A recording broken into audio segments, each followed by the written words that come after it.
Winkler is situated on Treaty 1 land, the home of Anishinaabe, Cree, Oji, Cree, Dakota, and Dene people in the homeland of the Métis Nation. We respect the treaties that have been made on this territory, and we acknowledge that there has been harms and mistakes in the past, but we dedicate ourselves to a future based on respect of all people, including Indigenous communities, in a spirit of reconciliation and collaboration, moving forward to a harmonious and prosperous future together. Thank you, Pete, for your opening reading. Get a motion to adopt the agenda for the regular council meeting of December 10th, 2024. Marvin. Thank you. Seconder? Peter. Thanks, Peter. All in favor? That's carried. Be it resolved that the minutes of the regular council meeting of November 12th, 2024 be adopted. Mover? Michael. Second? Peter. Peter, thanks. All in favor? That's carried. Correspondence, we have a few items of correspondence there. A letter from the Winkler District Healthcare Board for a funding request. We have a letter from All Nations Outreach for an Indigenous Survivors Day, and a bulletin from Northern and Municipal Relations for a short-term rental classification assessment change. Any comments on those, Jody? No, I don't think so. Pretty straightforward, and the bulletin is for your awareness, and staff will be making the changes in our system as they requested. Right on. Anyone else, any comments? That's good. Okay, I'll move on to finance. Be it resolved that the accounts payable in the amount of $4,801,332.62 as approved by the Finance Committee be approved for payment. Mover? Don Friesen. Don. Seconder? Marvin. Thanks, Marv. All in favor? That's carried. Be it resolved that the financial reports for October 2024 be received for information. Mover? Don Friesen. Seconder? Peter. Thank you, Peter. All in favor? That is carried.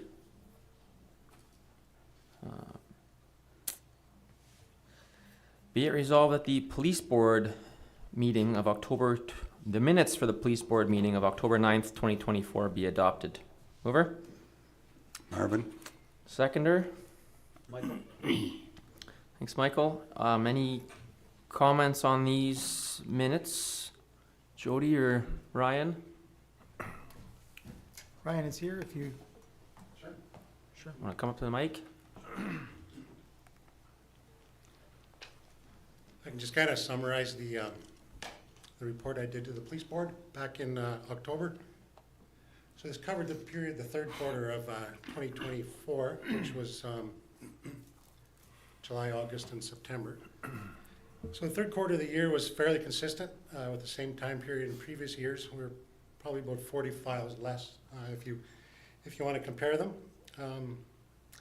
This year we applied for funding through the criminal property forfeiture program, and we had an officer that researched and put together the application package for a drone, and we purchased a drone locally through a company called Rotor Village. And it's a fantastic tool for policing. It will be used often, and it has been used quite a few times already. The first time we used it was a call to assist Winkler Fire Department and Morden Fire Department and the RCMP when they were searching for a person that had gone missing from the hospital. It's got fantastic camera capabilities and as well a thermal capability on it as well. We had two members attend a negotiators conference in Calgary in order to keep up with their current trends and changes in policing and negotiating. Our two newest members, they've been continuing on with their training, radar, laser, and roadside screening device. We had a member that attended he spent a month in Winnipeg with the RCMP working out of D Division headquarters. He was part of a major crimes mentorship program. Fantastic opportunity to get some experience traveling across the province with serious investigations. We continue with MPI campaigns throughout the summer and into the fall. As you know, these are campaigns where MPI provides funding to do extra traffic enforcement throughout the city. Distracted driving is one, speed zone enforcement, Main Street traffic, and I think that sums up pretty much all of them. The Region Support Tactical Team is currently running a competition to replace 3 members on the team, 2 from Morden and 1 from Winkler. And that, just as of today, that wrapped up. And so 3 new members have been appointed to the team. That's to replace positions from 3 people that are stepping down. And just kind of on a side note here, we at the beginning of October we partnered with Superstore. So all superstores across Manitoba did this with their local police service. It's a Tram the Cruiser event, and we parked our cruiser in the vestibule at the Superstore. And the idea was that people would donate items and it all went to the Winkler food cupboard. So shortly after the event was done, it was successful. I got information that that we had raised the most money on a per store basis of $1,100, plus 20 full big cardboard boxes of food packed together. Nice. And yeah, that pretty wraps up that 3 months. So a little bit of a quick highlight there for you. If there's any other questions, I'd be glad to answer them for you. Thanks, Ryan. Any questions for Ryan? That's good. Okay, thank you very much. Mhm. We have a mover and seconder. All in favor? It's carried. Be it resolved that the fire report for November 2024 be received for information. Mover? Michael? Thanks, Michael. Seconder? Marvin? Thanks, Marv. Any comments on this report? We broke the 200 mark today. Oh. 200 calls. I wondered with December if the Yeah. call volume would spike. No, again. it has stabilized a lot, so Okay. our projections are lower than they were for Yeah, last so- year, so yeah. it's good to know. Yeah. I think we've met our quota now. More than. Stop it. Yeah.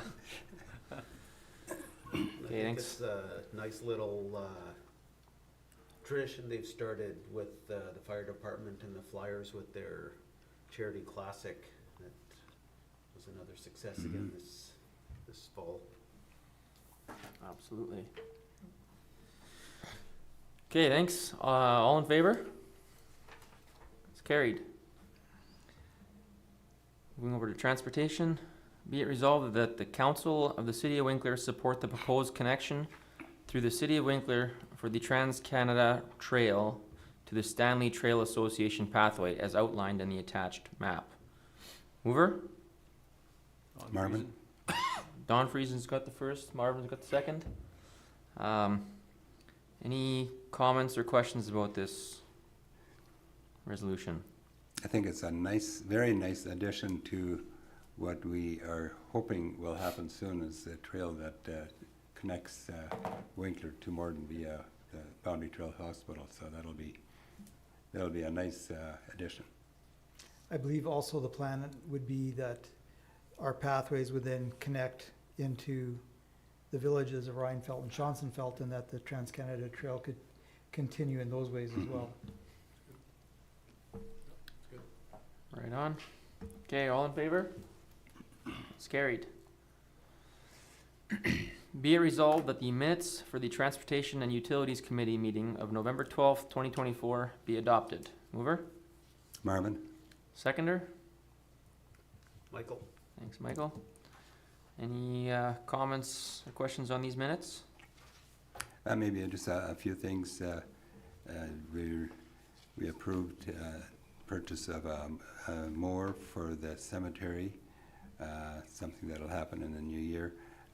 Drainage update, all of us know that we had a lot of flooding happening this summer during some very heavy rains.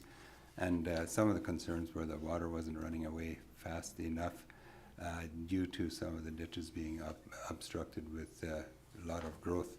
And so the city did some work together with the RM, and we're also in contact with the province regarding their responsibilities on the provincial roads like the Highway 32 and Highway 14. Those are some of the highlights. Right on. Any other questions or comments? All in favor? That's carried. Be it resolved that the swamp meeting minutes for the November 12th, 2024 meeting be received for information. Mover? Michael? Seconder? On Friesen? Pete's not back yet, but any comments on this meeting minutes? I think the last meeting was relatively straightforward. I know we discussed it at a council level. Swamp will be, I guess, kickstarting a simplified compost program, at least to start, and we're looking forward to that service being provided. Right on. Okay, all in favor? It's carried. Be it resolved that bylaw number 2312-24, waste collection levy schedule for 2025 be given first reading to adjust Schedule B. Mover? Marvin? Seconder? Michael? Okay, Joe, do you wanna fill us Yeah. in on this one? Pretty straightforward, standard stuff every time there's new dwelling units added. And this is based on our building permits, or if there's dwelling units taken away through demolition permits, et cetera, then we have to update our waste collection levy schedule. So what you're just seeing is the roll numbers to which that applies. No other change to the bylaw, just that schedule. Makes sense. Okay, all in favor? Carried. Be it resolved that the Winkler and District Healthcare Board minutes for the October 28th, 2024 meeting be received for information. Mover? Marvin? Seconder? Don? Okay, any comments on these minutes, Marv?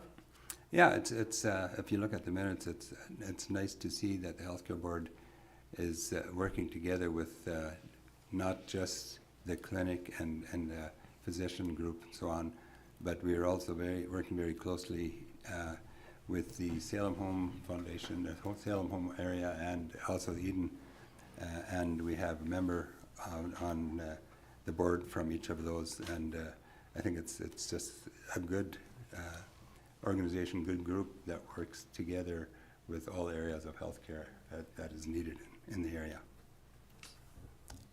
Right on. Thanks, Marv.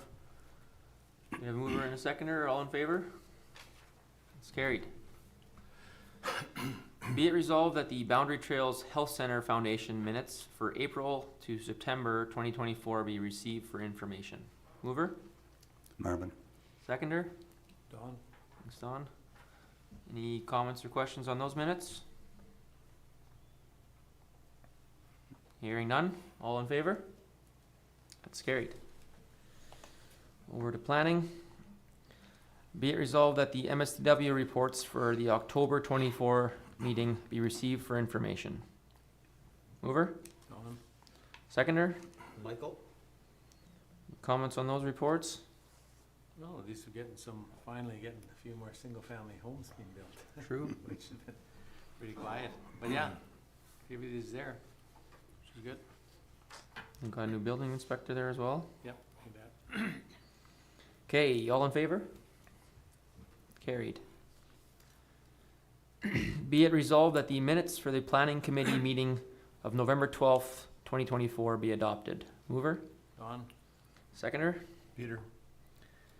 Any comments on those minutes? I don't think so. Okay, all in favor? That's carried. Sorry, this is a long one today, folks.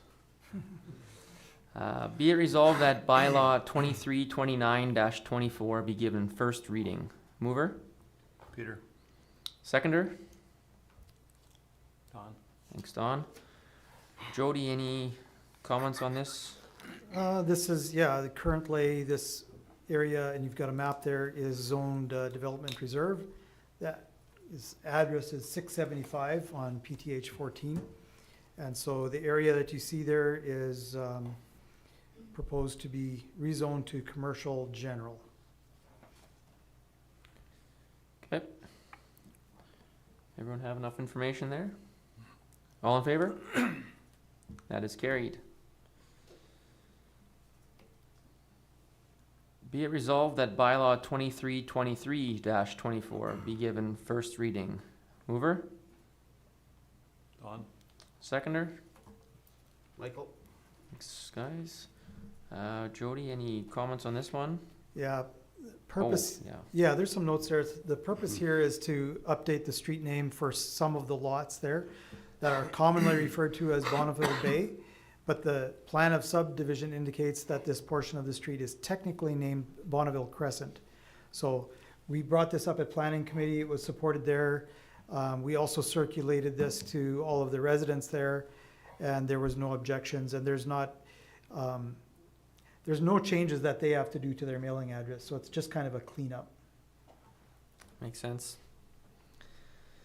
Okay, all in favor? That's carried. Be it resolved that bylaw 2330-24, lot grading and drainage bylaw, being an amendment to 2200-18, be given first reading. Mover? Don. Seconder? Peter. Jody, any other comments on this one? Yeah, again, this has gone through planning committee. The purpose here is that, again, it's a little bit of a cleanup so that when new houses are built and there's a deposit for people to complete the lot grading and drainage plan as it was submitted. And at times, it crosses ownership. And so it isn't right for the original applicant to get that return or to have the incentive to finish according to the plan. So this transfers it to the person who owns the lot at the time. Okay. And that's really all of this, the bylaw changes is updating. Yeah, right, 5.4 there, I guess. Yeah. Okay, all in favor? That's carried. Be it resolved that bylaw number 2332-24 be given first reading. Mover? Michael? Seconder? Don. Jody, one more? Yeah, I would suggest this is a bylaw that kind of, I don't know, in a way got put on the shelf for a while. It is from the 70s, I believe, and hasn't been updated since then. And so it hasn't exactly kept up with the times and fees, et cetera. So it's updated for that reason, also having gone through planning committee. Okay. All in favor? That is carried. Over to community services. Be it resolved that the Discovery Nature Sanctuary minutes for the August 28th, 2024 meeting be received for information. Mover? Peter. Seconder? Marvin. Any comments on this one? Hearing none. All in favor? That's carried. Be it resolved that the Winkler Resource Committee minutes for the November 26, 2024 meeting be received for information. Mover? Don. Seconder? Michael? Any comments on these minutes? It's great to see all the agencies working together. That's right. Great to see. Okay, all in favor? That's carried. Be it resolved that the Winkler Centennial Golf Club minutes for the November 13th, 2024 meeting be received for information. Mover? Michael? Seconder? Peter. Thanks, Peter. We wrapped up our golf season at this meeting. Had good updates from both our pro shop manager and our superintendent. Our rounds played were up. You see there almost 26,000 rounds played versus 24.5 last year, so it was good. We had a nice extended season. With the extended season also comes a little more maintenance though and wear and tear, so our expenses were a little bit up as well, but all in all, made it through the year, and slight loss projected right now, but it's with GTP right now for their review. And yeah, some staff turnover for next year, which is expected for summer staff, but we'll be gearing up for next year ready. All in favor? That's carried. Okay, so you'll see now that we have many committee meetings before we get to these meetings, and we have to formalize them here. So we've got through that portion of the meeting. Now we'll head over to our public hearing portion of the meeting. I didn't get to that one. Zoomed in too far. Be it resolved that this regular meeting of council recess for the purpose of holding public hearings. Mover? Marvin? Seconder? Peter. Okay, all in favor? That is carried. Okay, Jody, public hearing for variance number VA 2024-2028, 600 Robin Boulevard East. Okay, just as we head into the public hearings, I'll just mention our standard protocol here. I will introduce all of the public hearings. Some of them are combined public hearings for multiple applications. After I've introduced it, then the chair, who's our deputy mayor, Andrew Fraze today, will invite any input from people here that's relevant to the applications. And if you would like to speak, you can come up to the podium and state your name and address, and then you can speak to the matter and direct your comments to the chair. They may have questions back for you, and then we'll proceed in that manner. So the first variance application here is from applicant Rudy Plett on behalf of owners AGD Auto Glass Detailing. Address is 600 Roblin Boulevard East, and the variance requested is to reduce the required rear yard setback from 20 feet to 5 feet. The purpose is in order to construct a 1,550 square foot addition to an existing shop in the M zone. There's, in this case, no objections, written objections that we've received or otherwise on this application. We don't have a formal report to council there, but there are some notes that I'll just highlight. We have received communication from MSTW that is, if this was allowed, that there would be additional fire guarding required because of the 5 foot rear yard setback if allowed. Our engineering services staff have indicated that there are and have been drainage issues in this area in the past. It's not great for drainage. And historically, for principal use buildings in the industrial zones, rear yards have not been varied less than 10 feet. So just as precedent, we haven't allowed this significant of a variance for this type of context before. So this would be, a precedent-setting decision. There are concerns that drainage could be harder to improve in the future if we allow a 5 foot setback. If you consider that if the neighbor to the east would also request a 5 foot setback, you'd have 10 feet in between buildings with which to work on drainage, which would be very difficult to get equipment in. And therefore, engineering services is recommending that we wouldn't approve anything less than 10 feet. Okay, thanks, Jody. Is there anybody here wishing to speak to this? Hello, I'm Andrew Friesen, address 9-851 North Railway Avenue. I am employed by AGD. I have the blueprint here. The reason we're asking for a 5 foot variance is because the angle of the lot, it's not a square lot. So to get enough shop space essentially to even have a functional garage door, we do need the 5 foot variance. Otherwise, our front wall would be about 15 feet, and our rear wall facing Robin Boulevard would be about 21. Our equipment that we want to put in the shop also takes up 36 foot by 20 feet, and the shop space itself wouldn't function well without the 5-foot variance. So it would, this is attached in your council package. This is north, you have Roblin there, and the proposed addition here.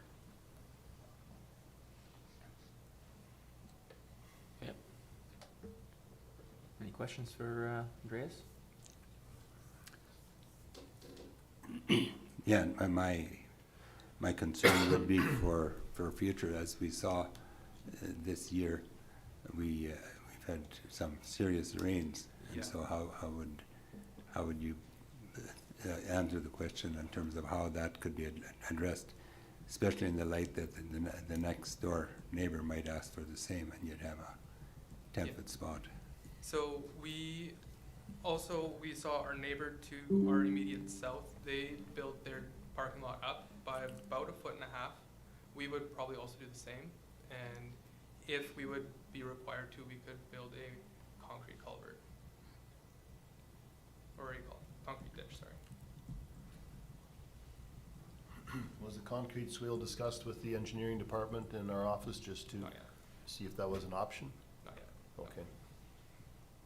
Because 5 feet is not, excuse me, not very much room to work with when it comes to drainage, right? Yeah, we did experience a fair amount of flooding in the corner of our lot as well, so we also have that on our mind as well.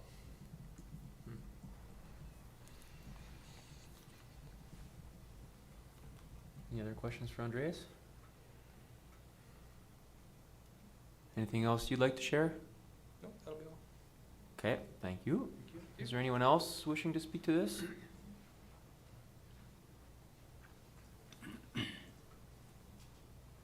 Okay, I guess I might have a question. If you say 10 feet is too little, is there something, I'm not sure whether that would work, closer to 10 than to 5? So we were talking with an engineer about pricing, and essentially we kind of don't want to go less than 5, or sorry, closer to 10 than 5, just because building costs won't benefit us.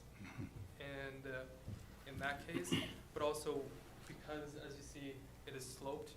With the 36-foot long frame rack that we want to put in the shop, by the time we get to the end of that frame rack, the clearance between the walls and the tool itself is quite tight. And for safety reasons and functionality, we would like to go with the proposed size of the shop. Is that an actual ditch behind on the on the east side, or is that just in shallow swale? Currently, there is a ditch there already, yes. Okay. It's not, I don't think the ditch is engineered very well at the moment, so that could be improved, but there is a ditch already.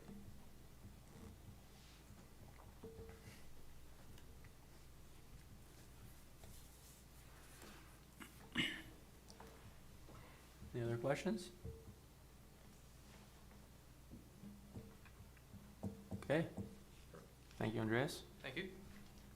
If you have no other questions, then be it resolved that the public hearing for variation application VA 2024-028 be closed. Mover? On. Seconder? Michael? All in favor? That's carried. Be it resolved that council approve variance VA 2024-028 up to a minimum.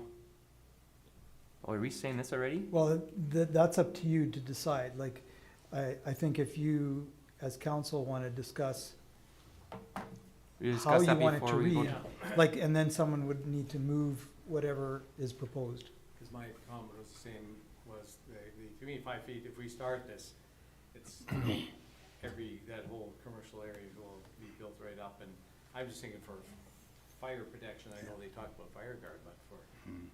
getting, whether it's, yeah, it just seems tight and, yeah, unfortunately, and it's great that they need to expand, which is a wonderful thing, but Yeah. it's just, it's unfortunate that it just, and we're gonna set a precedent that's gonna, it will be, Yeah, I guess the other question is there no other direction in which it can be expanded, right? The building. Yeah, no, and that was why my question, if we find something closer to 10 than to 5, then, yeah, because that, Mhm.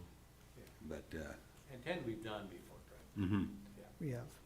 not if you're comfortable with 10, but. Yep. No, I wouldn't buy, but that's.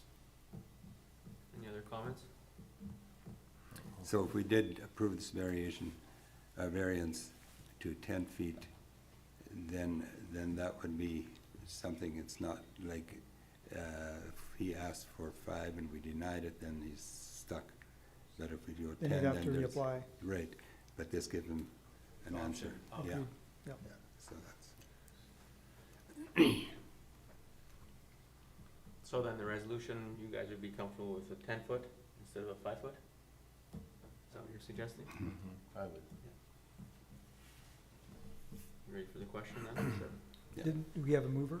Nope, not yet. I Okay. didn't read it out because it already states, yeah, that's right. or it needs to state the distance in this resolution, Right. right?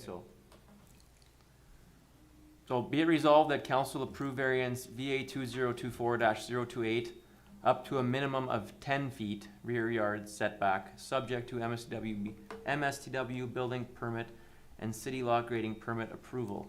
Mover, Marvin? seconder, Peter? last chance for any other comments from you guys?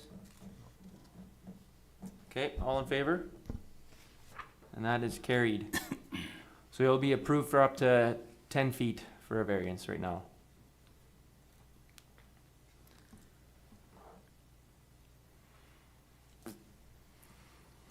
Okay, next one. Public hearing for conditional use number CU 2024-012, variance 2024-029, and variance 2024-0330 at 264 Main Street South. Jody? So this is one of those combined public hearings.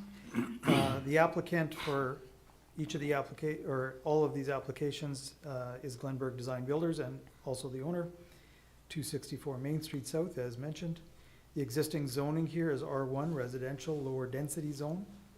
The request for the conditional use is in order to construct a 12-plex apartment building in R1.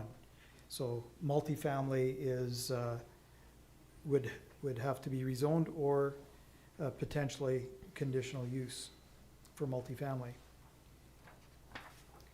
The next is variance 2024-029. And this is to reduce the one minimum side yard setback from 12 feet to 6.5 feet as required when there is no public lane located at the rear and no garage attached to the side of the principal building. Again, this is in order to construct that same 12-plex apartment. And the last variation, 2024-030, is to increase the maximum density per gross acre from 7 dwelling units per acre to 21 dwelling units per acre. And then to reduce the minimum parking stalls from the required 24 parking stalls to 17 parking stalls in order to construct that same building. Because of the multiple applications and a little bit of the complexity, I will give you a little bit of an overview of the report which was submitted to council.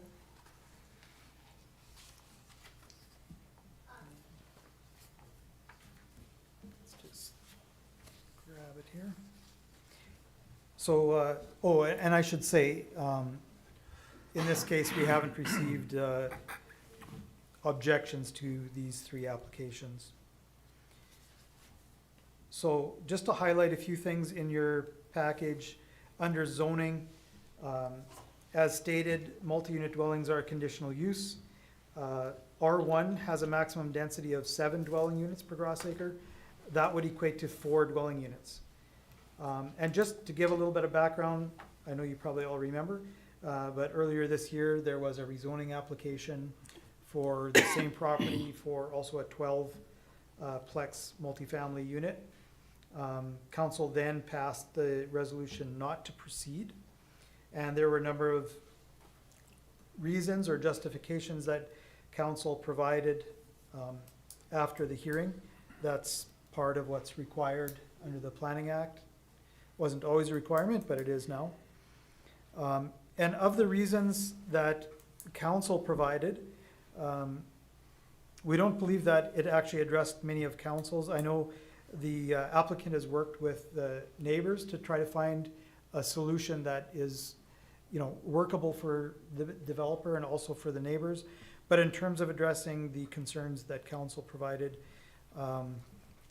we do believe it somewhat addressed the issue of the parking lot to try to mitigate noise, vehicular activity, and so on, which now has been proposed to be relocated to the front yard. However, we still would believe that that has some impacts on different neighbors than the way it would have impacted the backyard neighbors. On page 4 of the report, still under zoning, just one thing to note is that, that decision, not only in this case, but in a few other cases, has resulted in developers looking for other ways to get to the density that they're trying to get to, instead of going through a zoning application. As far as the conditional use goes for increasing, well, I guess the conditional use and the variances to increase density to this level, for planning purposes, rezoning to R2 would still be strongly preferred by our planning and engineering department. It's easier to visualize where density has been added in the existing neighborhoods on the map for evaluation purposes. Also, we feel like for just public transparency of where density is located, that we just feel it's a more transparent way to do it. Now, the conditional use is currently a legitimate option to construct multi-units in the R1 zone. This method requires stacking some significant variances along with the conditional use to get there. So, again, if the conditional use and variances are approved, this is sort of a precedent setting decision. And we as staff believe that it sends a message that for various developments of varying intensities or densities, you can achieve that without rezoning. Just stay R1 and use conditional uses and variances to get where you want to get to. Now, for some variances, we do have limits in our zoning bylaw. In this case, we don't have established policies or guidelines as to what size density variance can or should be contemplated for infill. This development requires a 300% density variance. We feel like that's really significant.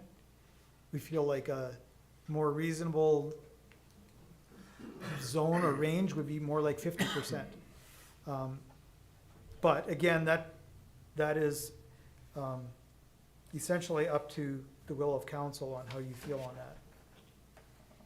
Moving to the major variation application to increase the density, again, just for everyone's sake, a proposed density of 21 dwelling units per acre is being requested where 7 is permitted. So that's what makes that such a major variance. And then reducing the parking from 24 to 17 is not nearly as major. In the past, when the city has done variances for density, we've requested, whenever it's been over 15%, we've typically requested that affordable units be included in the plan as an incentive to get to that kind of density. But in this case, we feel that would even be difficult because with the size of the variance, that would mean 8 affordable units and only 4 market rate units. And we don't think that, I mean, it's our opinion that that may well not carry the cost for that kind of development. So we didn't recommend that. Parking variance, again, if you approve the rest of this, we don't have issues with the parking variation. On the side yard variance, we feel like there are some issues there as well. Changing it from the minimum 12 feet to 6.5 feet means that you wouldn't have vehicular or potentially equipment access to that backyard. Winkler Fire and MSTW were circulated. They didn't express concerns with that. Our concerns lie with access to the back. Some of the residents have access from the back, so moving would be around the building. Also have some concerns with what happens, like there's some fairly major lot drainage engineering that would have to happen here. And we'd be a little bit concerned that if changes were needed down the road, it'd be difficult to get equipment back there. The change in the whole site plan has meant a bit of a design orientation change, and it practically means that the building takes up a lot of the width of that lot, which is why the variance is being requested. Another issue with it would be, our infill guidelines suggest that when you do infill in neighborhoods, you try to keep a consistent front yard setback as well, so that there's consistent look in the neighborhood. So we typically recommend that you go with whatever the average front yard setback is. So in this neighborhood, that would be 33 feet, but this particular development gets us to almost 71 feet. And that means that the front of this building would be at the back of most of the other houses. In fact, it's proposed to be 10 feet back of where the existing house is that's on that lot right now. That's just for some context. Lot grading and drainage. The applicant did not submit a lot grading and drainage plan, which they're not required to. And, putting money into that without an approval is a risk on a developer, so we understand that. However, we do believe that it's going to be a very difficult lot drainage plan because with infill, we don't want to impact the street drainage anymore because of an infill development. This development has a very large footprint of the building, which is hard surface, as well as the parking lot, which is hard surface. And while everything on that lot wants to drain to the east, we can't allow that, so we have to find a way for it to get around the building to the backyard to have some drainage set up, possibly some water retention. So I'm not saying that's insurmountable, but staff are concerned with the complexity of that drainage plan. Again, parking, we don't have an issue with the variance, but we do have an issue here where our current zoning bylaw prohibits front yard parking in residential zones. So if council were to be of the will to approve this type of development, you would first have to change the zoning bylaw. So you'll see on the agenda, there's also an appeal from the applicant to change the zoning bylaw to allow front yard parking. Concern from staff with that is that it may be hard to set up a zoning bylaw that allows front yard parking but doesn't create unintended consequences of front yard parking in other residential areas. So again, we're not saying it's impossible, but very difficult to construct a bylaw where we can see around all the future corners and not create problems for future front yard parking if we were to allow that.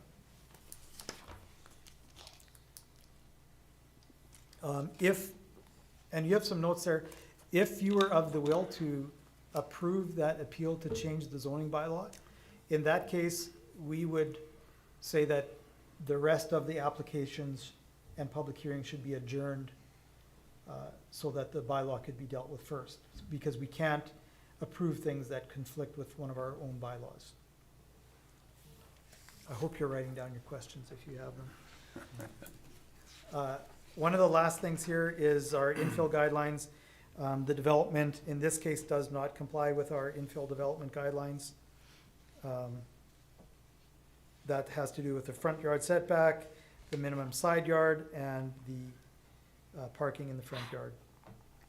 That's, I think, goes through all of what I wanted to highlight. At the end, you can see, because of all of these reasons, that staff are recommending to deny the appeal and that the other applications should be defeated. We also would say that the applicant and council, I would say first council would have the opportunity to allow the applicant to reapply for rezoning. The Planning Act states that if you're denied by council, you can't reapply for 1 year unless council passes a resolution that they can do so sooner. That's a choice that you all could make. So again, if you. That would be at a later date, though? Yeah, I wouldn't say today, yeah. Although you could. If council is supporting the new development and the layout as proposed, then you would approve the appeal, but again, adjourn the public hearings. That will conclude my. That's a lot of information. I know it is, and that's why I wanted to highlight it for everyone's sake, because some of these applications, when there's all of these different factors, it gets very complicated. And I would suggest staff have spent a lot of time working through this to try to accurately report it for you as council and for the applicant. Sam has seen all of this already and had discussions with our planning staff. So he's well aware of the recommendations that we're making, as well as the information that we've provided to council. Okay, thanks, Jody. So you've heard the staff work and the recommendations. Is there anyone here in the public who would like to speak to this? Okay, come up to the mic and state your name and address, please. Corny Weeb, 282 Main Street South. I actually did talk to Sam one day, a little bit about the 12-plex. I'm totally fine with that, but now with the proposed changes to the parking, then I do have some concerns, because Main Street is already way too full.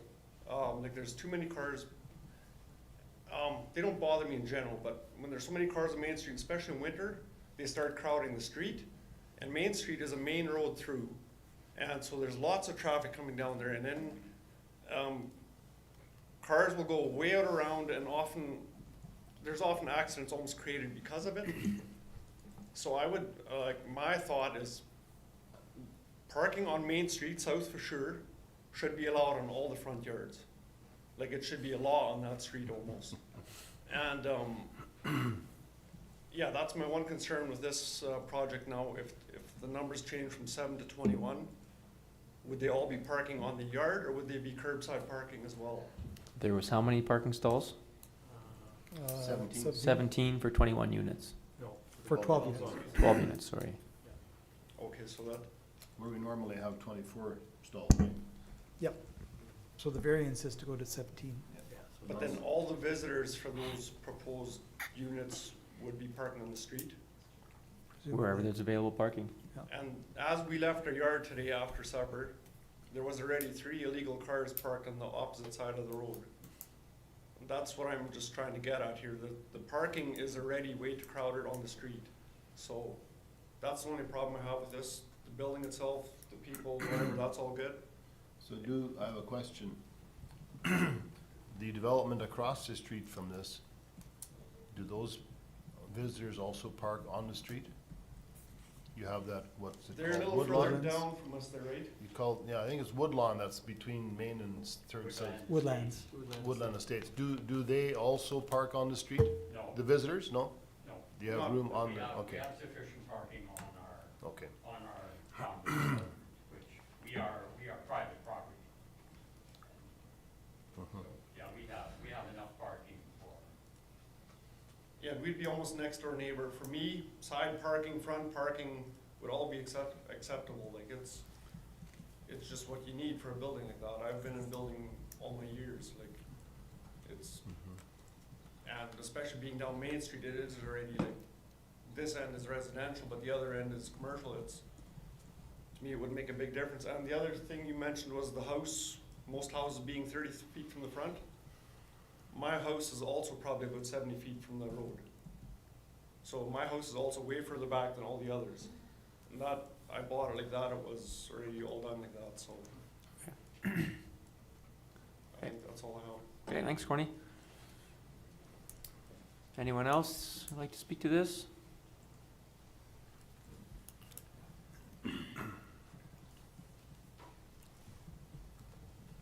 Good evening, Hey there. Sam Berg from Glenberg Design Builders.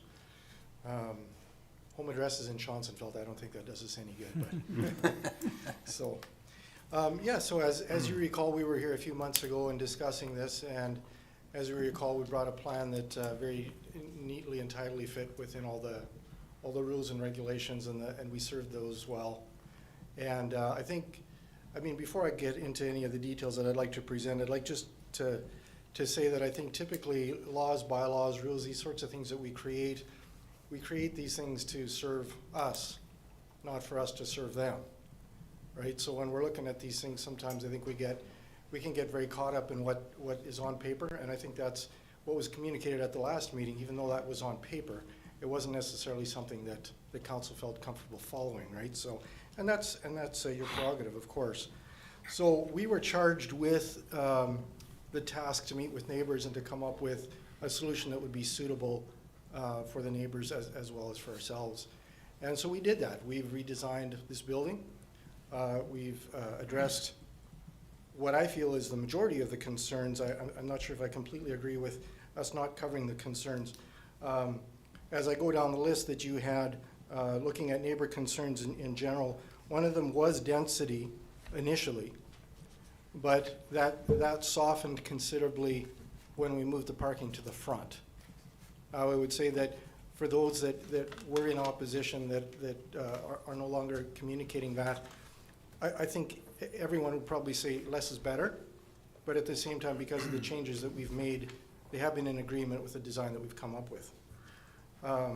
Light pollution has been resolved because we're putting lights at the front. Noise concerns for the most part have been resolved again because a lot of that noise is coming from vehicular traffic. That's at the front. Health concerns, again with parking at the front, again it's not affecting the backdoor neighbors. Lack of space for children to play. We've actually increased our green space at the back of the site as a result of what we've done. So that will provide actually more space for them to play. Blocking the south sun exposure for the northern property for David's place. And now with the house being moved back, actually he gets the south exposure for a period of time in the morning and the afternoon. So that was appreciated. He expressed that to me, and which was good. Loss of privacy due to, and I think it might have been a typo in the papers, or maybe intended that, but it said loss of privacy due to a two-story design, and then in other areas in the notes it talked about a three-story design. And we have the original was kind of halfway in between, really. Like it was a bi-level, so I guess you could really technically call it a 2.5 story. Is probably the proper term for it. On that, sorry, just for clarity, it wasn't Yes. a typo. It was taking, that was a listing of council's comments. Okay. So Okay. one of them probably perceived it to be a 3-story, and we just kept our quote that way, I see. Okay. just for clarity. Thank you for that. Yeah, so we are, like, one of the things that we've done to reduce, to change that privacy is we've brought it down to just 2 stories above ground, so we're a lower building, and which obviously the neighbors appreciate too for sightlines. Along with that as well, we've ensured that all the side yards are bedroom windows only. So I don't know how everybody else lives, but I don't tend to stand in my bedroom and look out the window over out that window. It's to light the room during the day, and it's to maybe get some venting during the night, but it's not typically a place where you spend a lot of time looking out the window. So that was also appreciated. Backyard parking, obviously, this is obvious. I'm just going down the list, right? Yeah. So the backyard parking is pretty obvious because by putting that at the front, that is corrected. And the last item, increased garbage from development affecting backyards. This, again, obviously is clear, right, with the change. I do just wish to make one other point of clarification as well. On the letter to, the report to City Council on the intent, it talks about a 2-story, 12-unit apartment building, and the floor plans indicate that each dwelling unit will be 3-bedroom units. Just a point of clarification, 8 of them would be 3-bedroom. The others have 3 rooms, but the additional room cannot be used as a bedroom because there's no window in it. So likely, it's more likely to be a storage room or that sort of thing than a bedroom. So that would, to a tenant wanting to rent it, that would appear much more like a 2-bedroom, right? Yeah, I do feel that, like I say, we were charged with a task to work together with the neighbors to come up with a solution that would work well for us and for them. And I believe that we have done exactly what we were charged with in September to go and do. And I do just want to, for a point of just maybe a reminder too, that at our last meeting, there was discussion about parking in the front yard. So I imagine that probably council, like probably all of you have had a chance to kind of process that in your minds a little bit since the last meeting, thinking, is this something that we're actually willing to visit, or is this not something we're willing to visit?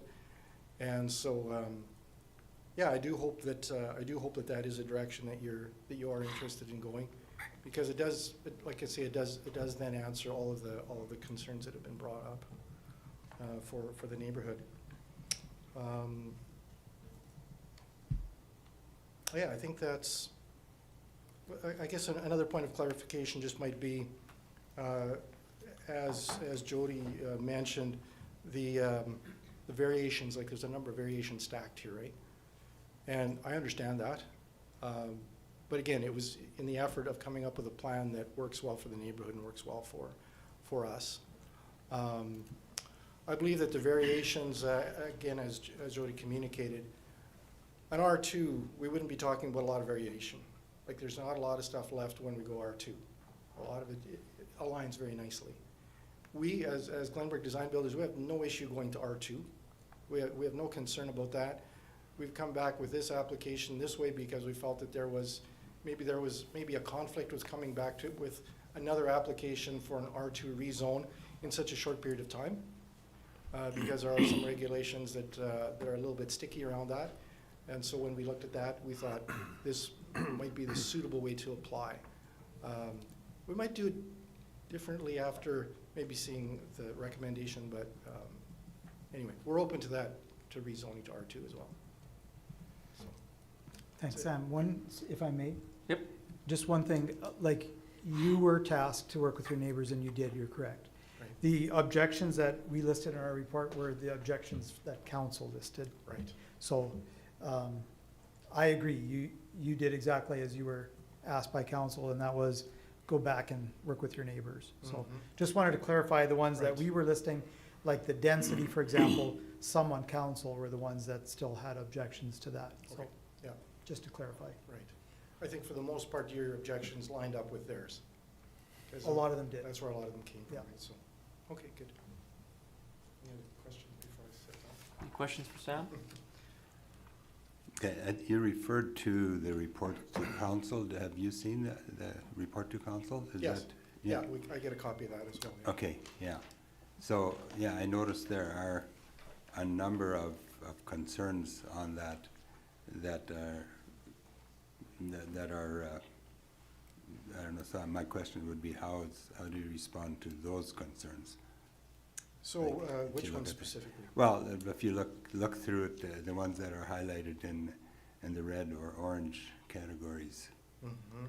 I think some of those that would include are the ones I highlighted. I think, Marv, Mhm, correct me if I'm right. wrong, like the side yard setback and the lot drainage complexity. Mhm. I don't know if Marvin, you Yeah. were thinking of others? Well, no, I was just, in general, I was looking and I see there are quite a few concerns on here, and so I was wondering how, like, and coming up with this redeveloped plan, how did you, were you aware of those concerns that you were able? Certainly, there are a number of those things that we've considered, like when we put together a development plan Mhm. like this, we look at what the requirements are, right? Mhm. But honestly, I just didn't have an appetite for going through all of it a second time, because I wanted to hear, first of all, where we're going here. I think that I might be wrong, but I think the toughest decision that you have to make is whether you're gonna allow parking in the front yard. Because without that, this is dead. Without parking, because that's the main hinging point on this being acceptable to neighbors at this point. So outside of that, like if that's the thing that gets approved, I think that all of the rest of these things, I believe we can work through them and come up with a suitable resolution to them. But I think we already discussed at the last meeting, if density is reduced to 8 and then you put the parking lot in the back, that's a deal breaker. If our goal is to ensure that both neighbors as well as developer needs are satisfied. If that is the goal, like if that is the number one goal, then that doesn't work.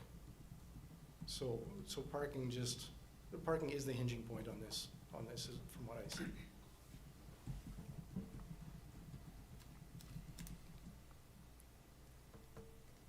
Any other questions? One of my excuse me, one of my concerns would be the fact that you have 12 suites and the number of parking spots that should be there are 24, and you're cutting that back. And then on top of the already crowded street parking, how's that gonna work out? You have, two, possibly 3 vehicles per household, depending on what they're doing, right? So what you're referring to is an R1 zone parking though. In an R2 zone parking, we meet the requirement. So if we're gonna be going to, if the requirement is to rezone, if that's the preference of the council, then we meet the parking requirements for an R2. It actually hasn't changed, like the amount of parking and the amount of units hasn't changed. It's just when you change your zoning, for whatever reason, R1 with that loading of housing, with that density, for some reason requires more parking. There has to be a reason for it. I'm not entirely sure what it is, but those two don't agree with each other. And I would add, to speak to that a little bit, staff have done a little bit of research on occupancy stats and so on. And what we're finding too would support what Sam is saying, that the parking that part would actually work. And you can see we on page 17 of your report, we give you a bit of a chart with occupancy stats that show that. And I guess I would also say, from staff perspective, we're not opposed to street parking. We think street parking is very suitable. We also think that often on streets where there is a lot of cars parked, it's actually safer in a lot of ways. I know it sounds counterintuitive, but the speeds come down significantly when there's a lot of parking. And reduced speeds means safer roads. So I know some find that frustrating, but what research shows is that that's not necessarily a bad thing. I don't have the exact statistics here, and maybe I should have been keeping a tally, but I do drive by some of our other developments on a regular basis. So our 9-suite apartments on Victoria that we've recently built. Since July 1st, when we opened up the first 9, I've been observing that parking lot at 100% occupancy. I haven't once seen that parking lot full. Not once. I've never been back there where all parking spots were taken. And that's the same ratio that we're using with this 12-suite. I think what happens when you put these projects in places like infill, like in town, where people can walk to work, or they can walk to the grocery store, or they can walk, to a lot of things. I think a lot of families are doing one car, or some are maybe not owning a car at all. And now with public transit available, whether it sticks around or not, hopefully it does, but I think that as well alleviates some of that. I think more people are going to be utilizing that all the time, just as a matter of cost saving. So.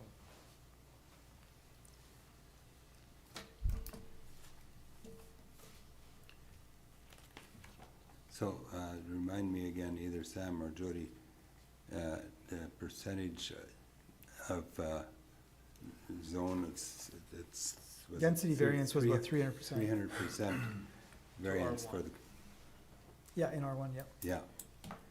And what would it be for our? R2, which when Sam applied for rezoning, the maximum density allowed there in R2 based on the size of that lot would be 11 units. So there too, for 12, a minor variance would be required to get it up to 12. This would be going from 20 unit per acre to 21. So we're asking for 5% variance. Yeah, so, Under R2 is what we were requesting. and then, you know, that kind of illustrates the difference of going through rezoning versus conditional uses and stacking variances. You know, it gets to be significant. And that's also why we as staff would say, like, in our opinion, for transparency's sake, rezoning is more suitable for that kind of thing. Mhm. And, you know, Sam, you mentioned like, let's not let these bylaws, like us, serve it. And you're not wrong, but that's why we recommend the rezoning. Because, like you said, yours would have pretty much fit in -1 variance, or maybe you would have had to find a way to make it work with 11 units. But, you know, that would have been the decision had been rezoned. Right. And we just feel, again, that that's a more transparent way for everyone, including the public, to know and see what's happening in our community and to easily see where those zones are in our community. Yeah, and again, I just want to reiterate, like, I don't have any concern rezoning to R2. So at the last meeting, it was turned down, like the last time I was here, it was turned down, and then Mayor Siemens said would fight tooth and nail for any variations needed to make this work if everybody was on the same side, right? And so when I look at that, then I go, okay, so I guess we're not reapplying for R2, I guess we're going the variation route, so I guess then we're applying for just a conditional use, right? So I'm trying to I'm trying to figure this out too, right? Like, because I'm trying to figure out how do we make this work? And I'm not sure what the book of rules is, right? Like, I don't know what the handbook looks like anymore, and so I'm I'm trying to not figure so it out. sure that the citizens there are concerned whether it's R1 or R2. I think their concerns are more cars, noise, light, and overbuilding. Whether it's R1 or R2, that doesn't matter to them. Right. They're concerned with the very basics. Mhm. Is there enough parking? Is there too much light? Is there too much traffic? Yeah. Is it overbuilt? That, Right. and that to me makes sense, and to them makes sense. Right. To whether R1 or R2 makes no difference to the residents there. Right. And for me to make it fit onto the lot, that's not my concern. My concern is, are the citizens in that area happy with what they're getting or with what they currently have, right? Right. Yeah. Yeah. Well, I appreciate that, and that's why the effort together with them has come out of that, right? Anyone else? I don't like this system, because it's too confusing. You know, to me, and for the public, you know, going through all the variances and conditional use and all this stuff, to me, it's just, you know, I gotta read it and read it and read it and try to understand it. And I think, you know, I don't like this, how this has been set up personally. I struggle with side yards, with no side yards for fire protection and all that, which our guidelines, info guidelines state that we want side yards for emergency vehicles, and that was discussed, I'm assuming, when those guidelines were put in place with the fire department or police or whoever. Front yard parking,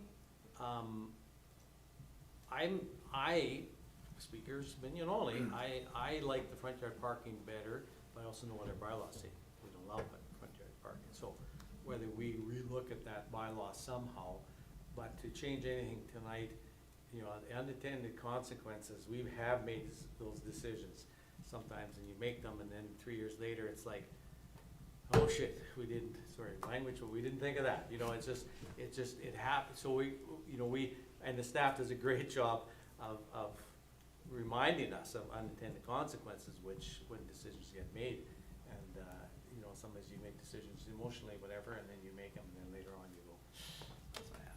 But I, you know, obviously there's some people from the neighborhoods there, and some have spoken, there's others haven't spoken. I would encourage, I would like to hear some comments, you know, from some of the other neighbors also to see, because it's their neighborhood, it's theirs, you know, they're the ones that live there, and that's, to me, that's where I'd like to hear more of, because obviously they're here for a reason. Sounds good with Sam? Okay, thank you very much. Is there anyone else wishing to speak to this?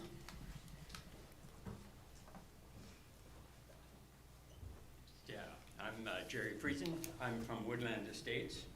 And the drainage issue cannot be overlooked. We've had trouble, some of our condo owners couldn't even go off of 5th Street South because of the water level was already pushing back onto our driveway. So they're with this, I think the drainage issue will increase. I did call the town yard and asked for a loader to come, especially, and they came out. It was great. They came out with their loader and cleaned it up, but still, I don't know. I don't think there is a drain. There's one further down on Main Street here, but nothing at the other end close to where we are. And I seriously believe that drainage will be a big problem there, because it was a problem already with the heavy rains we had this past year, and with the parking, as Jody mentioned, it can make the streets safer.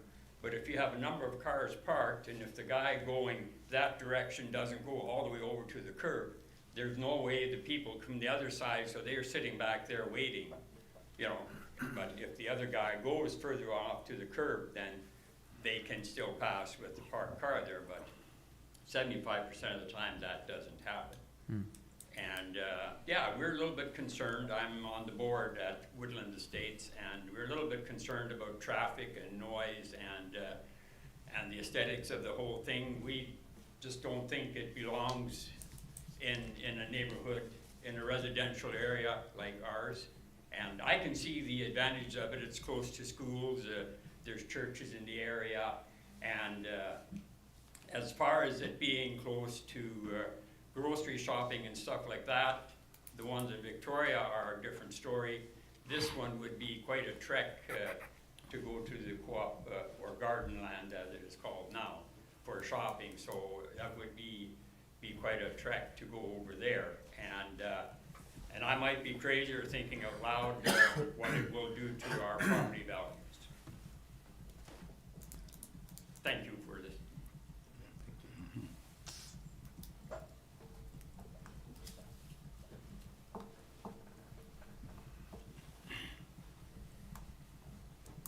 Hello, I'm Randy Penner, 259 6th Street South.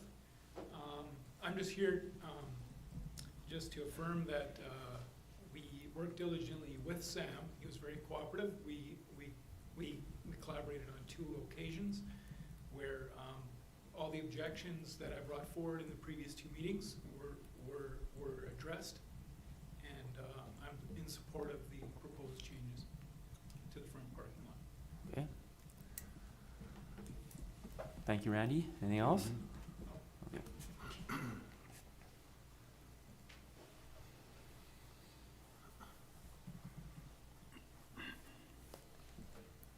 Anybody else wishing to speak to this?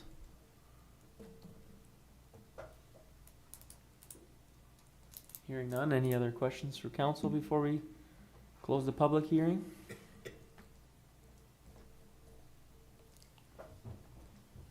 Hearing none. Last chance if anyone wants to speak to this. All right.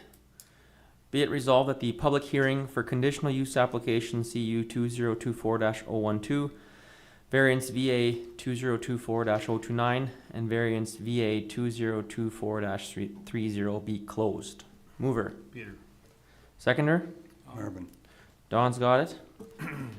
Any other comments before we close it? All in favor? That's carried.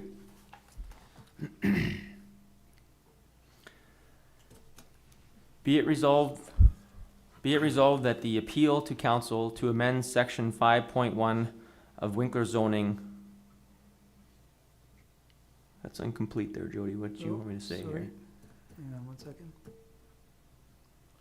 Should say be approved? Yeah, it may have been left open-ended depending on what direction you guys were going. But yeah, it's fine for you to say approved, and then you can vote accordingly. Okay. Be it resolved that the, sorry? Of Winkler zoning We're on bylaw. 14.7. Yeah.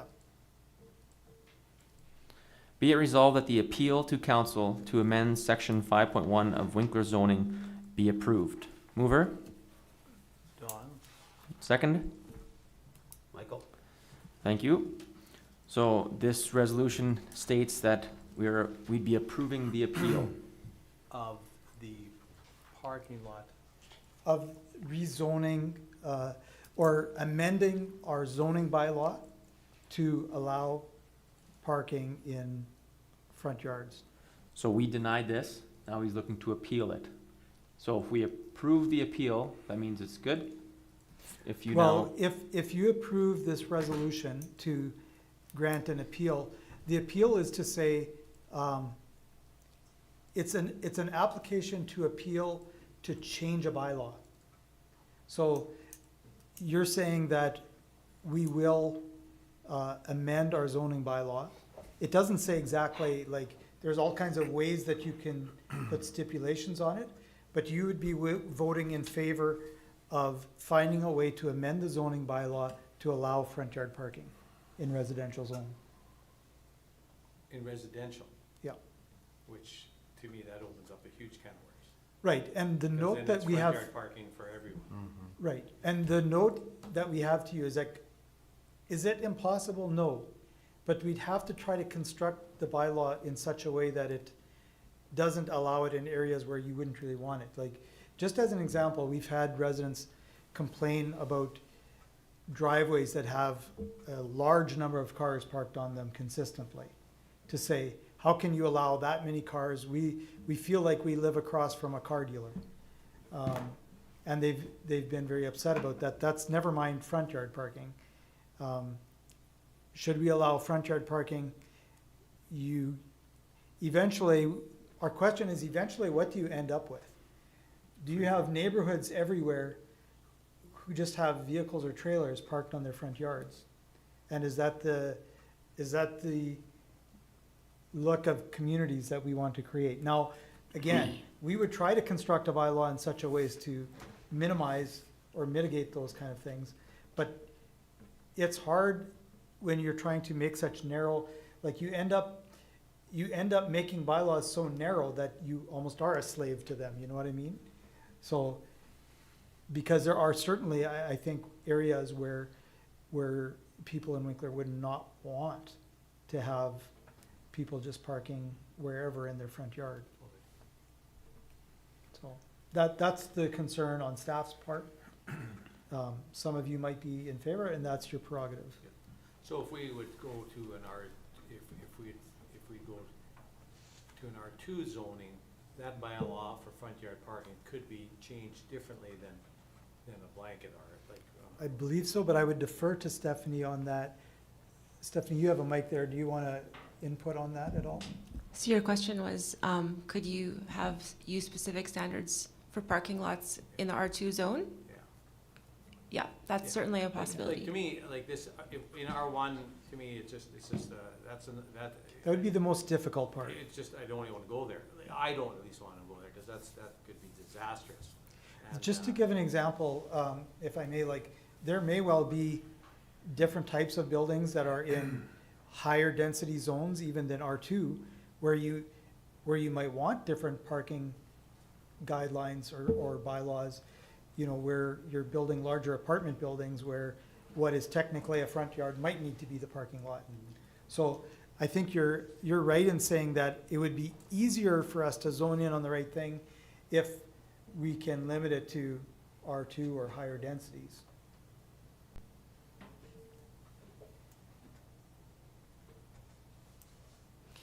I'm just gonna ask a point of clarification to Steph.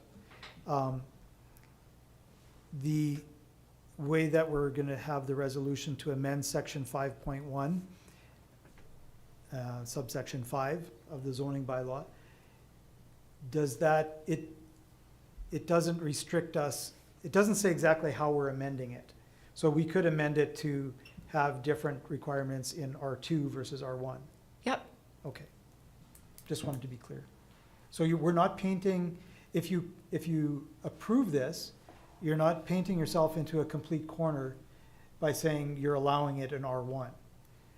It's saying you're allowing an appeal, and it doesn't even say how that vote will go to appeal the bylaw.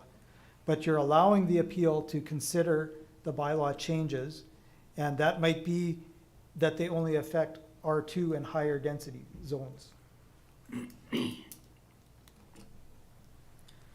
So, a further question, if we vote in favor of this, then the rest of it, the application would have to wait till this was, Yeah. that it was addressed either way? Yeah, in that case, that's why we recommended if in any way you approve the appeal, then we recommend adjourning these public hearings to the first council meeting in April, because we would require that amount of time to construct and then put before council some recommendations for an amended zoning bylaw.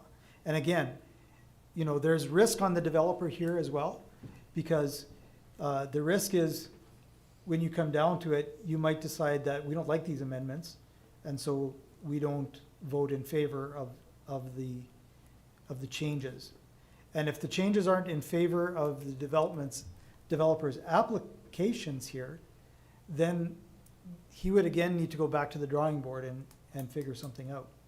So as with all developers, there's risk here. At this point, there's risk for him either way, I think it's fair to say. Whether he'd have to apply for rezoning, or whether, you know, this appeal gets approved but doesn't get changed in the bylaw, it's all a matter of risk, really. It's just how we might, you as council might see the best path forward. If you'd prefer to have that kind of density stay with R2, then you go in that direction. If you're, you know, if you are open to changing the bylaw, but if you won't consider it for R1, that also doesn't work for these applications. Then he'd have to go back to a rezoning.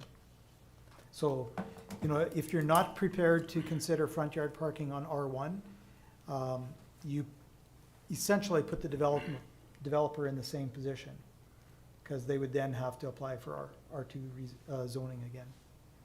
Stephanie, does that sound correct to you? Yes, and just to be aware, like, if any zoning bylaw change is contemplated, that in itself triggers a new public hearing. And section 5.1 applies to the whole of City of Winkler, unless it's you know, specifically applies to a specific zone or use. So that's one of the reasons why the conditional use can't be contemplated today, because there's a separate public hearing process that all of Winkler has input on before the conditional use can be further considered. Although that appeal to council triggering a review of the zoning bylaw could incorporate rezoning to R2, and council would have the prerogative to encompass all those zoning bylaw changes under one amendment, under one fee, which under the appeal to council process is incurred by the city if the appeal is supported. It's a lot of information. Clear as mud. Yeah. You know, It's Well, I struggle with this appeal on a bylaw here. I'm trying to think of the unintended consequences that could, then now we're forcing us to relook at that. And I'm wondering, do we, you know, maybe it's time, do we start looking at our infill guidelines maybe, and re-look at those, but that still doesn't change the front yard parking. right. But if we look at our infill guidelines, should we, is that, like I say, this is only my thoughts, I'm, some front yard parking I'm okay with, maybe not as deep, I don't know, but anyways, I'm just wondering if it's infill guidelines, does that, how does? So the infill guidelines, there is some staff discretion today. They are guidelines, they're not a regulatory law, Yeah. whereas our zoning bylaw is I know law. that's- So there's no flexibility in interpretation unless it's amended to add flexibility or discretion either by council or staff. So that's where we're a little bit handcuffed. We can't ignore that front yard parking is Yeah, no, currently and not permitted, so that's why it just needs to be dealt with as a separate matter.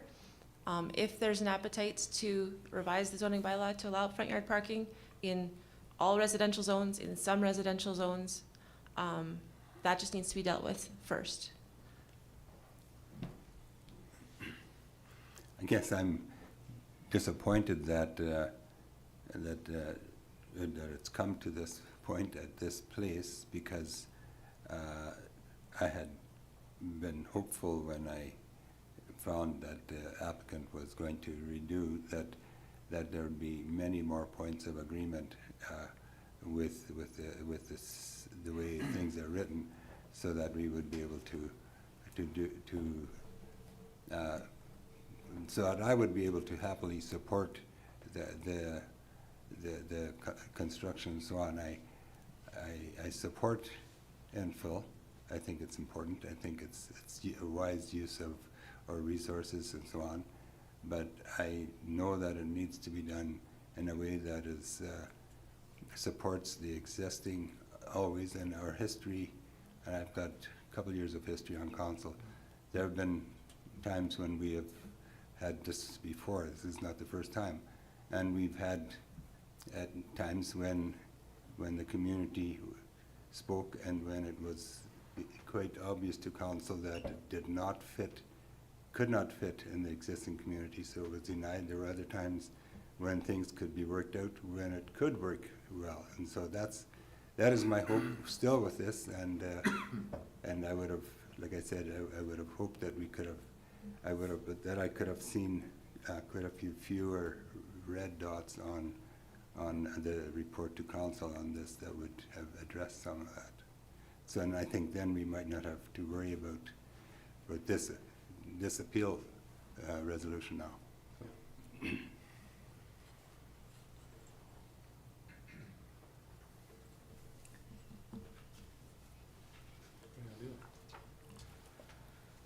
So if we go to rezone to R2, we'd say you got to do an R2 zone. That would eliminate lots of red dots on the report. But it still wouldn't deal with the parking issue. And if the parking gets moved back to the back, then my understanding would be we'd have opposition from the public.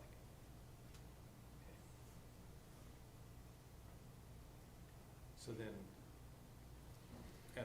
yeah, like you say, our goal is, we like infill, it is a good, use of our resources and of our community, which is good.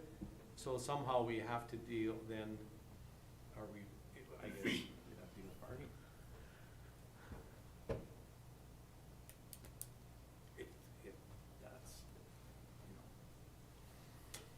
That's not in the application here today though, but the appeal, the R2's rezoning. No, R2. But you are correct, Don, in saying that, if you're willing to revisit front yard parking, but not for R1, then the developer would be in a position where you've allowed it in, let's say, R2, whatever the context around that is, then he'd have to, and maybe you'll have to help me, Steph, with protocol, essentially cancel these applications and reapply for rezoning. Because then you would find a way to say, we allow front yard parking in, let's just say theoretically R2. If you do that, then his current plan would work as R2 without the density major variances. 11 units He'd be allowed 11 units without variances. on R2. And if you adjusted your zoning bylaw to allow front yard parking in R2, then you've removed the majority of the complexity that's here. And you're left with a fairly simple rezoning application. But then, okay, Stephanie, I'll ask you, how do you change a bylaw on parking in R2 on a case-by-case basis? Because some neighborhood it may work, and some neighborhoods it may not work, or. That is a challenge. I guess council could authorize, the designated officer to have discretion on based on the surrounding neighborhood and context, whether you want to delegate that authority to enable sort of an evaluation, given the context of the application. Typically, the zoning bylaws, best practice is to write a bylaw in a way that just can apply without exception, because It starts to get a little cute. it does. It does, but I also don't want, to me, I don't want a designated blanket. officer to say, yes, it's okay, when the public doesn't have an opportunity then to speak on The only way to do it then would be to make it a, yeah. You'd either allow it up to a certain density and have conditional use after that, or flat out conditional use. But if, and that's where we, staff would need some time to propose some suitable arrangements for a bylaw that would make some sense, that doesn't mean everything has to come here. A certain size development might be just able to do it. And then, or depending on, the density in the rest of the neighborhood maybe, that's all things we would have to study to recommend a good path forward. Instead of just having blanket approval in R2, you have it to a certain density and then conditional use after that. So the way I understand it though, we're between a rock and a hard place right here.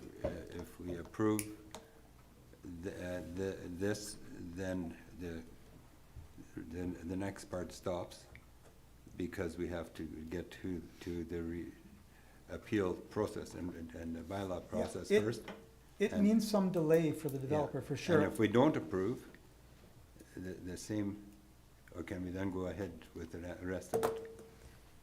Like, Well, so- if you don't approve the appeal for the front yard parking, then all of this stops. And the developer would be left with seeing if you're open to a rezoning application. Correct. Now, if you approve the appeal to rezoning because you're interested in looking at some changes, not in R1, but in other higher density zones, you can approve that resolution today, the way it is. And we as staff will do the research and we'll put it on your table with On recommendations on parking. Okay, but I still say so this would be how we deal with the parking, because we got an R1 zoning with a whack of serious variations. So, but if you would say, yes, we're willing to look at front yard parking, but very likely not for R1, then the developer would know today, I better come back and ask if I can apply for a rezoning. Because again, if you approve front yard parking in R2 and approve the applicant to apply for rezoning, you've got a very simple application on your desk. But then he has to reapply for R2. Because I. Either way, he's got delays. Yeah, Yeah. yeah. Unless you it's- approve, it's- if you approve everything today, the way it is, there's delay. Because you're approving the appeal, it's delay. The only thing that really, I don't know that there is a solution that does not involve some delay for the developer. Yeah, like I say, to me, I don't have a problem of us re-looking at front speaker's opinion. look at that front yard parking in R2 in specific Yep. Mhm. applications. Yep. I can live with that, but if Yep. it's R1, not even maybe, Yep. to open up that. Like, that to me is just not a like, And if you just simply vote to approve this resolution the way it is, it doesn't lock you into having front yard parking in R1 or front yard parking at all. But It means that you're going to revisit the bylaw with a view to finding a way to approve it, but it doesn't have to be in R1. But we could do that without a resolution. You We- need to answer the That's right, applicant's because appeal. Mhm. it's been appealed. He's made an Yeah, application. right, yeah, Okay, yeah. Yeah. okay, that's right. Al- Okay. Also, if, if we approve this, that we would appeal, that does not guarantee a change even, like It in does the end. not. Or after- or after an lots of research- acceptable. Nope, Right, yeah, or any, the recommendation might come back that this is the best we can do, and Yeah. that's what we work with, Yeah. so, yeah, so it doesn't mean that if you appeal, that it would be, yeah, you're right, acceptable. yeah, because the That's rest of the right. council says we don't want front yard That's parking. right, Then there will be no changes that's right. on R2 or R3 or whatever. And therein lies the risk. Yep. Yeah. Okay. We're ready to move on? As you can tell, this has been a very difficult situation for all of us. It's good to challenge the rules that we have in place because we should have them in place for a reason, so. I do appreciate that. I do appreciate you speaking with your neighbors or the neighbors of this property and attempting to come up with an appropriate resolution with them. It is somewhat disappointing that we couldn't tie that together with staff recommendations per se, but it sounds like the wheels are still turning in everyone's head, so I'll call for the question, but I look forward to moving forward in whichever direction this goes. But we had a mover and a seconder for be it resolved that the appeal to council to amend section 5.1 subsection 5 of Winkler zoning be approved. We had a mover and a seconder. I'll ask the question. All in favor? All opposed? Okay, that is carried 3-1. So with that, we'll move on to the next ones, which I believe don't necessarily make sense now if we've defeated this, correct? Correct. Okay. Be it resolved that council approve conditional use number CU 2024-012. Mover? Don? Seconder? Peter? Okay, all in favor? And Andrew, if I could, before you vote, Okay, just want to be crystal clear. If you would vote to approve this, you've contradicted yourself from your previous resolution. Yeah, so we have to defeat it. So I just want to point that out, otherwise we'd find ourselves in a real conundrum. okay, we have a mover and a seconder. All in favor? All opposed? It's carried. Or not carried. That's denied. Defeated. Defeated, there you go, that's the word. It's my first time here. No, I'm just kidding. Be it resolved that that council approve variance application numbers VA 2024-029 and VA 2024-030. Mover, Don? seconder, Michael? all in favor? All opposed? And that motion is defeated. Okay, now next we have another public hearing. This is not with, is this with Glenberg as well? It is. Okay, sorry. Public hearing for conditional use number CU 2024-013 and variance number VA 2024-015, 268 Albert Street. Thank you all for enduring our previous public hearing. We appreciate you coming. It's good to have people here for these things because it matters. So, thank you very much. Okay, Albert Street, Jody? Okay, so applicant here is Glenberg Design Builders. Owners are Peter and Abram Drieger. 268 Albert Street, existing zoning R1 residential lower density zone in order to construct a 9-plex apartment building in R1 residential lower density zone. A multi-unit is a conditional use in the R1 residential lower density zone. We have the variance then. The variance is in order to construct the 9-plex apartment, and it's to increase the maximum gross density per acre from 7 dwelling units per acre to 23 dwelling units per acre. And then the other variance is to decrease the minimum front yard setback from the required 25 to 15 feet. We have no objections to this application.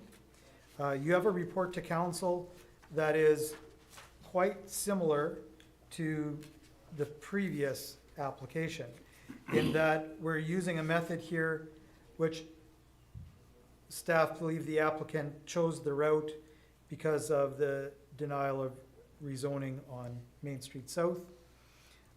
And we have many of the same issues presented in our report to council as we did in the previous.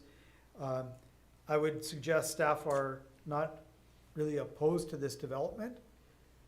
We are opposed to getting there through conditional uses and variances to the significant degree of the variance.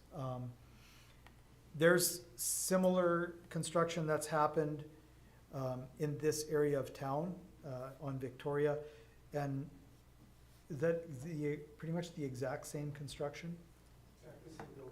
Same building, obviously different lot and one street over. So on Victoria, that was approved. There's a little bit of different context, I guess, in terms of the lot and the front yard setback. Again, staff are 100% in favor of infill and feel like this could fit the neighborhood if it was zoned as R2. I know that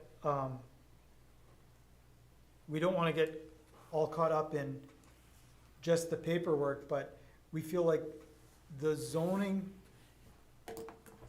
are there for a reason. And the densities, by and large, should match what is allowed in those zones. So this is, I just want to say, has been really difficult for all of us to work through, and I would suggest the developer as well.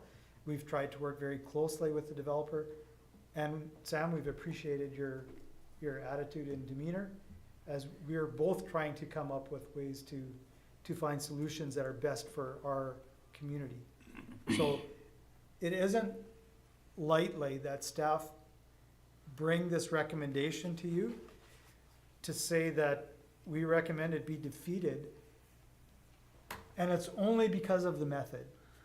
And in our attempt to be not creating poor precedent and to be properly following our zoning. That is the bottom line. I'm not going through all of the details because they're very similar. So did we encourage this route in We, any way? we as, Intentional or unintentional? we being who? The city of Winkler. As I mentioned, and I'm just, okay, I'll answer the question. I think it was, if you want to put it that way, encouraged because the defeat of the rezoning application on Main Street South. So, sure, come on up, Sam. I don't want to put words in your mouth. but- No, that's good. I think probably, like Stephanie and I have talked about this a lot, back and forth, and she gave me the pros and cons of both of them. And she gave me, and one of the things is that if we were gonna go to a rezone, we actually had gone beyond the deadline to be able to get it public, right? Isn't that right? We wouldn't have been able to go rezone on this one and have it at this meeting. Not at this, No, Yeah. like it couldn't have happened. And so when when I had decided, like, she's very careful about what she recommends, and I'm gonna say she didn't push me one way or the other. She just said, here's the pros and cons of these things, and she let me make that decision. And so I made the choice to go this way. I felt, based on the information that I was given, I thought it would be in my best interest to go this way. Okay. So that's how that came about, That's fair. right? Again, I have no issues with zoning R2, because I believe that, like you say, it's actually a really, really simple application as an R2. Very, very little change. I mean, it'd be, I guess, a 15% variation probably on density, right? Because we'd be going from 20 to 23. Yes. R2 is a Yep. 20. Mhm. All right, so it'd be a 15% variation, which is probably not uncharacteristic to do at all, right? Correct. It hasn't been noted yet, but the civil work, like to come up with a proper retention and that sort of thing. That civil work has not been done, but there has been a conversation. And the civil engineer in town here that's done all of the rest of the ones that we've done, they're pretty confident they can make this work within the requirements as well. Agreed. I think the complexity of the drainage plan is a lot lower here. Right. Yeah. Is it okay if I comment on drainage as well right away? Yeah, because it's not like that neighborhood is without drainage issues. But what we're saying is that that particular lot, Yes. the development on that particular lot is not an overly complex drainage. No. Acknowledging there is drainage issues in that neighborhood. One of the first things that I noted when I started looking at this property is driving through and seeing that there's this swale in the backyard, and there's a couple of neighbors have promptly built sheds right in the middle of the easement. Yep. And so this is an issue for that, and that's not my issue, obviously, but like through your bylaw officer, however you handle that, Yeah. it needs attention, obviously. And to address that question, we've sent out letters to have those issues corrected. I just researched that this afternoon Okay, and found that we have sent out letters to, so requiring them to make changes. right. Yeah. 'Cause I would say like one of the biggest pushbacks that I had on the deal was that, and recognized by the same folks that it's not our issue and it's not Yeah. a development issue, Agreed. but it's just something that would, because this is coming up, maybe it's something that could be brought to light even a little bit more Yeah. brightly than maybe It has was. been. Okay. Indeed. Yeah.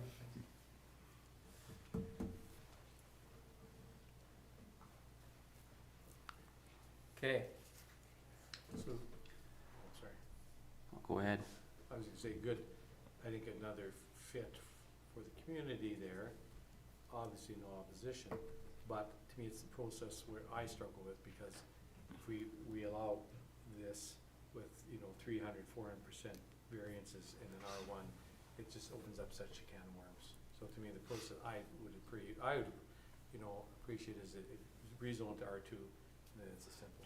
So, question about process. Yeah. If this would get approved, can the city of Winkler trigger a rezoning change? Or does it have to be applied for by the public?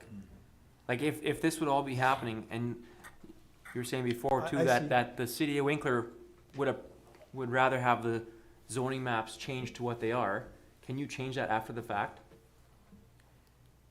Is a public hearing required and the same circulation process? Yeah, there's a public hearing would still need to be held, the same process whether the city arranges or initiates the zoning amendment or if an applicant does. Okay, but the city can trigger that. Yes. Just like in the previous public hearing, we could still trigger, we can still look at front yard parking if all of a sudden council changes their perspective on that and wants to do that. Same we could do here, yeah. But here, it'd be easy for them to apply, and then it triggers, Easy, but it takes time is what. but it takes time either way. Well, he's saying that if you wouldn't have applied this way, if you would have gone through the rezoning first, it would have taken longer to Well, get that to way, this sorry, place. yeah, but either way now, whether we trigger it or Landberg, So the process is basically we receive an application or the city initiates it, and then we need to prepare a bylaw, and that receives first reading. Under the zoning amendment process, we need to circulate a minimum of 28 days, whereas under the conditional use or variance process, that minimum timeline is 14 days. And of course, it always depends, that circulation period also is a little bit lengthened based on when in the month the application is received, when we get the notices out, and when the council meeting falls. So typically, we advise applicants that a zoning bylaw amendment can take, 3 months, start to finish, because of the necessary legislative process. So if the city initiates a rezoning for an area, do they do a blanket for the whole street or just each individual parcel? So in 2021, when we updated our zoning bylaw and we actually changed zones, for example, like we went from RS, single family, to R1. It's kind of an equivalent change, but it was a more comprehensive revision. Same process applied, but you can include as many or as few properties in the zoning bylaw amendment as you see fit. You would just adopt a revised map. Typically, what you see is one individual property being zoned at a time. Therefore, it's a very simplistic map showing this property with these lot boundaries are being proposed. That map could be expanded to include more than one property. But it could be this one property. Right.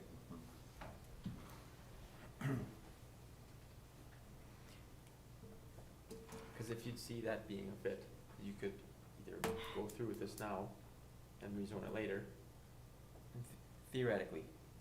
Well, if you approve the conditional use today, then basically you're putting up this development in the R1 zone. Correct. And then you could correct it to R2.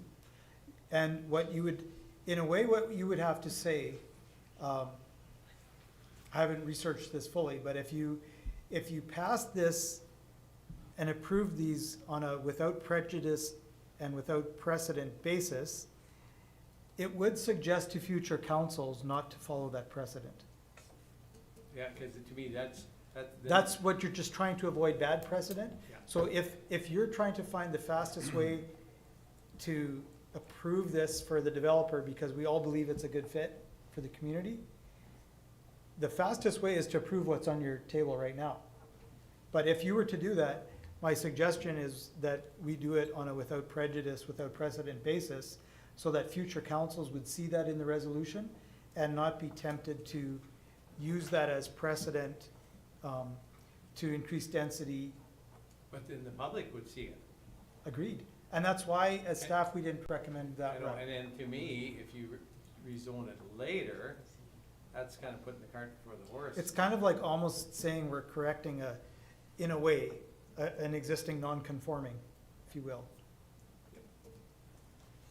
And I mean, I'm just trying to lay out all of your options. I understand that, I'm just hearing you say that you would approve it if it was R2. Because it would fit. And there's no opposition. Two gentlemen just left. I don't know if they were opposed or not. Is there anyone else? Okay, yeah, anyone here willing to, or wishing to speak to this? If I may. Absolutely. I'm not a property owner. Abe Dewick, 232 Pine Bay. I'm not a property owner affected by this. I'm the father of a daughter who is probably most affected by this. We're not opposed to the project. I've discussed our concerns with Jody, with the developer, with planning, in very amiable conversation. I just want to bring it to light here that the drainage, there's an existing drainage problem, as has been highlighted, and the council may or may not be aware, when the Red Robin Lane development was put in between the city and Grandeur Homes 25 years ago, there was an easement on all those properties that has been infringed upon in various ways. I want to thank you for highlighting that, Sam. I don't want to bring it to attention here. That's not the discussion here, but I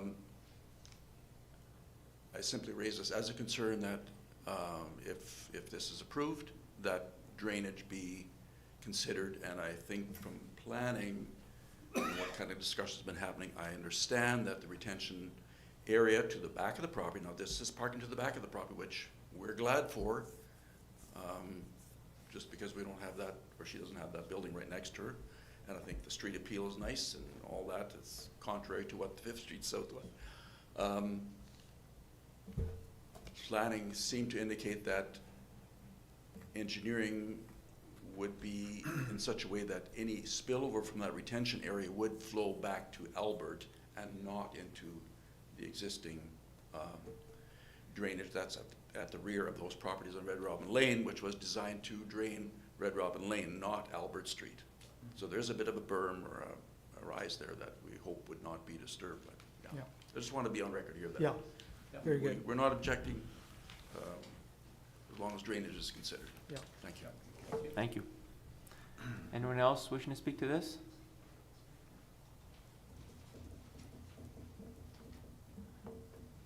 Any other questions from council? I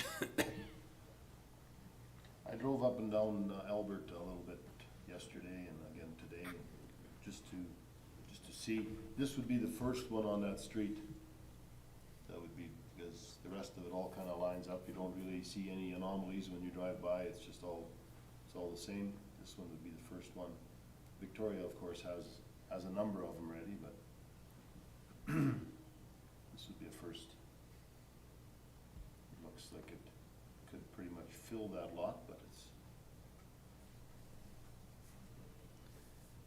Okay, anyone else? We're ready to close the hearing then, I guess. Be it resolved that the public hearing for conditional use application CU 2024-013 and variance number VA 2024-015 be closed. Mover? Peter? Seconder? Other questions or concerns? All in favor? And that's carried. Be it resolved that council approve conditional use number CU 2024-013. Mover? Seconder? Michael? All in favor? Opposed? That is defeated. Be it resolved that council approve variance number VA 2024-015. Mover? Peter? Seconder? Marvin. All in favor? Okay, opposed? That is defeated. Be it resolved that public hearings be adjourned and regular council reconvene. Mover? Seconder? Peter. All in favor? That's carried. Whew.